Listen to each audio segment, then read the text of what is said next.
And now Chapter 9, Answers by citing the Lord's Version.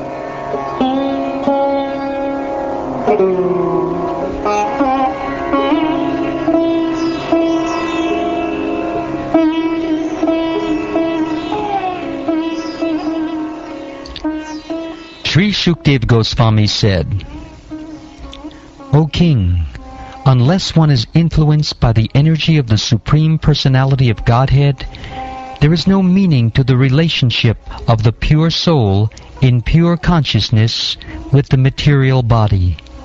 That relationship is just like a dreamer's seeing his own body working. The illusioned living entity appears in so many forms, offered by the external energy of the Lord.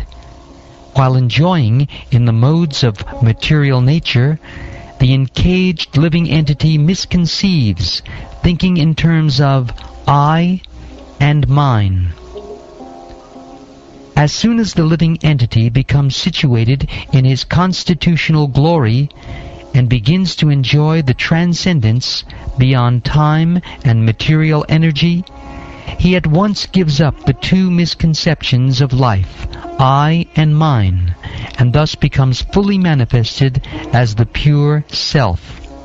O King, the Personality of Godhead, being very much pleased with Lord Brahma because of his non-deceptive penance in Bhakti Yoga, presented his eternal and transcendental form before Brahma. And that is the objective goal for purifying the conditioned soul. Lord Brahma, the first spiritual master, supreme in the universe, could not trace out the source of his lotus seat. And while thinking of creating the material world, he could not understand the proper direction for such creative work, nor could he find out the process for such creation. While thus engaged in thinking in the water, Brahmaji heard twice from nearby two syllables joined together. One of the syllables was taken from the 16th and the other from the 21st of the Sparsha alphabets, and both joined to become the wealth of the renounced order of life. The 16th is Ta, and the 21st is Pa. Combined, the word tapa, or penance, is formed. When he heard the sound, he tried to find the speaker, searching on all sides. But when he was unable to find anyone besides himself, he thought it wise to sit down on his lotus seat firmly and give his attention to the execution of penance as he was instructed. Lord Brahma underwent penances for 1,000 years by the calculations of the demigods. He heard this transcendental vibration from the sky, and he accepted it as divine. Thus he controlled his mind and senses, and the penances he executed were a great lesson for the living entities. Thus he is known as the greatest of all ascetics. The Personality of Godhead, being thus very much satisfied with the penance of Lord Brahma, was pleased to manifest his personal abode by Kunta, the supreme planet above all others. This transcendental abode of the Lord is adored by all self-realized persons, freed from all kinds of miseries and fear of illusory existence. In that personal abode of the Lord, the material modes of ignorance and passion do not prevail, nor is there any of their influence in goodness. There is no predominance of the influence of time, so what to speak of the illusory external energy? It cannot enter that region. Without discrimination, both the demigods and the demons worship the Lord as devotees.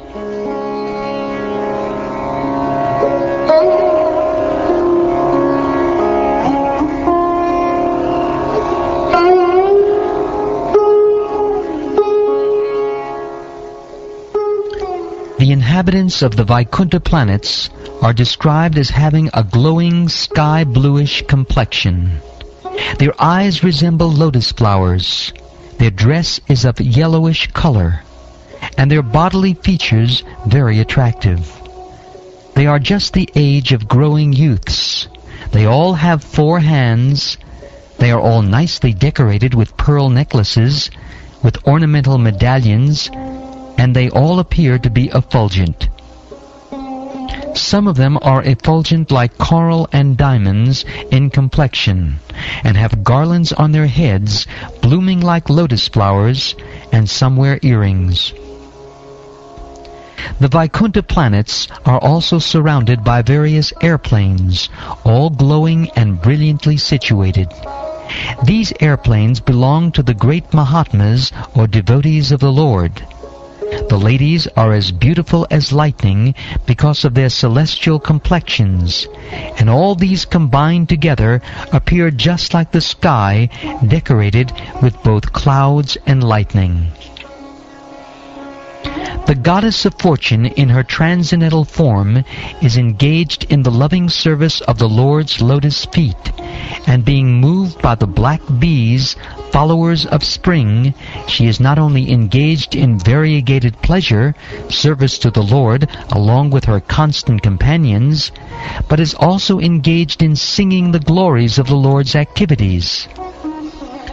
Lord Brahma saw in the Vaikuntha planets the personality of Godhead, who is the Lord of the entire devotee community, the Lord of the goddess of fortune, the Lord of all sacrifices, and the Lord of the universe, and who is served by the foremost servitors like Nanda, Sunanda, Prabhala, and Arhana, his immediate associates. The personality of Godhead, seen leaning favorably towards his loving servitors, his very sight intoxicating and attractive, appeared to be very much satisfied. He had a smiling face decorated with an enchanting reddish hue. He was dressed in yellow robes and wore earrings and a helmet on his head. He had 4 hands, and his chest was marked with the lines of the goddess of fortune. The Lord was seated on his throne and was surrounded by different energies like the 4, the 16, the 5, and the 6 natural opulences, along with other insignificant energies of the temporary character. But he was the factual Supreme Lord, enjoying his own abode. Lord Brahma, thus seeing the personality of Godhead in his fullness, was overwhelmed with joy within his heart, and thus in full transcendental love and ecstasy, his eyes filled with tears of love. He thus bowed down before the Lord. That is the way of the highest perfection for the living being, or the Paramahansa. And seeing Brahma present before him, the Lord accepted him as worthy to create living beings, to be controlled as he desired. And thus being much satisfied with him, the Lord shook hands with Brahma, and, slightly smiling, addressed him thus: